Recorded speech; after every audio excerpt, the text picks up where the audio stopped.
rangka untuk memenuhi penilaian ujian tengah semester mata kuliah pembelajaran terpadu yang diampu oleh Ibu Febrianti Yulisa Triani, SPDI MPD. Materi yang akan saya bawakan adalah mengenai strategi dan metode pembelajaran tematik.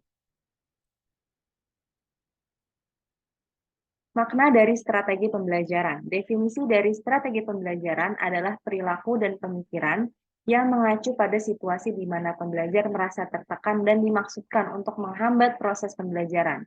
Tujuan dari setiap strategi pembelajaran adalah untuk meningkatkan bagaimana pembelajar memilih, menerapkan, mengubah, atau mengintegrasikan pengetahuan baru. Makna dari metode pembelajaran. Menurut J.R. David dalam Teaching Strategies for College Classroom tahun 1976, metode adalah a means to an end, yaitu atau cara untuk mencapai sesuatu.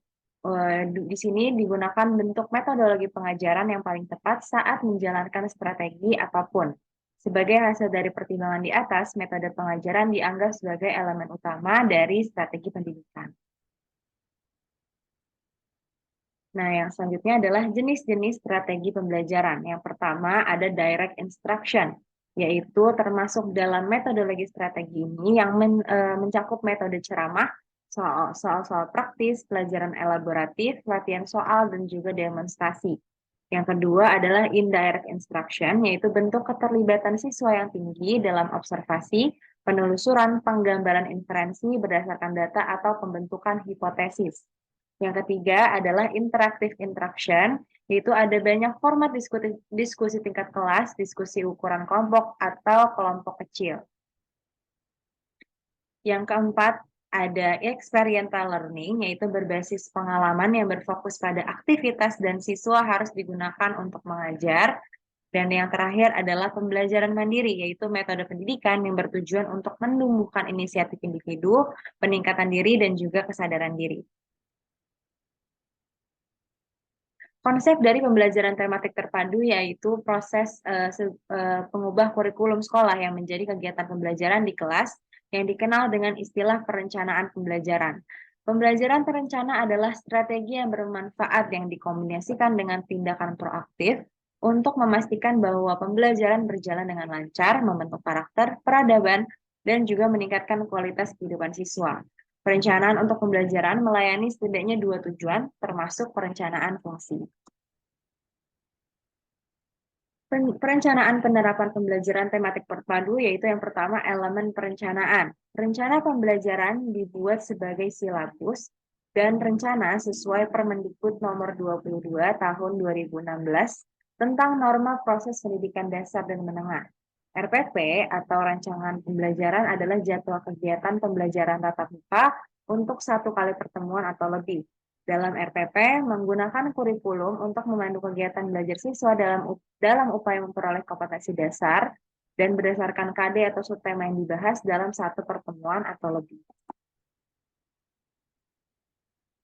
Yang selanjutnya adalah membuat rencana pembelajaran tematik terpadu yang alur dan langkahnya. Yang pertama, memilih mata pelajaran dan keterampilan yang dipadukan.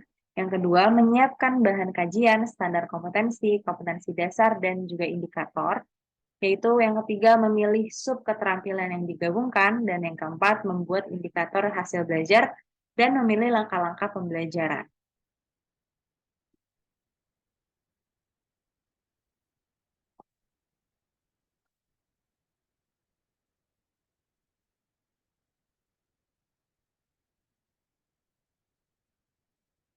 Yang terakhir yaitu merancang rencana pelaksanaan pembelajaran tematik terpadu, alur atau evaluasi proses.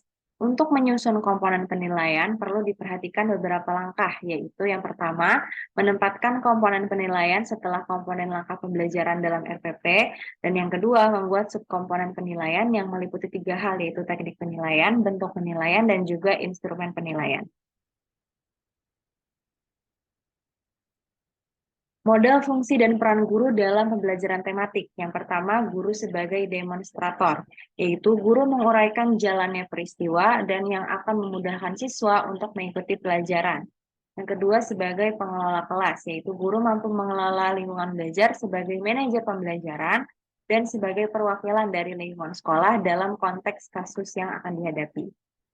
Dan yang terakhir sebagai evaluator, yaitu tujuan dari guru yang berperan sebagai penilai adalah untuk mengumpulkan data atau informasi tentang seberapa baik kinerja siswa selama proses pengajaran yang sedang berlangsung. Pembelajaran kontekstual atau contextual teaching and learning dalam tematik. Pembelajaran kontekstual atau contextual teaching and learning adalah konsep pembelajaran yang membantu guru menghubungkan materi yang diajarkannya dengan situasi kehidupan nyata pada siswanya yang akan mendorong siswa untuk menghubungkan pengetahuannya dengan penerapannya dalam kehidupan sehari-hari. Sekian pemaparan materi dari saya, kurang lebihnya mohon maaf. Wassalamualaikum warahmatullahi wabarakatuh.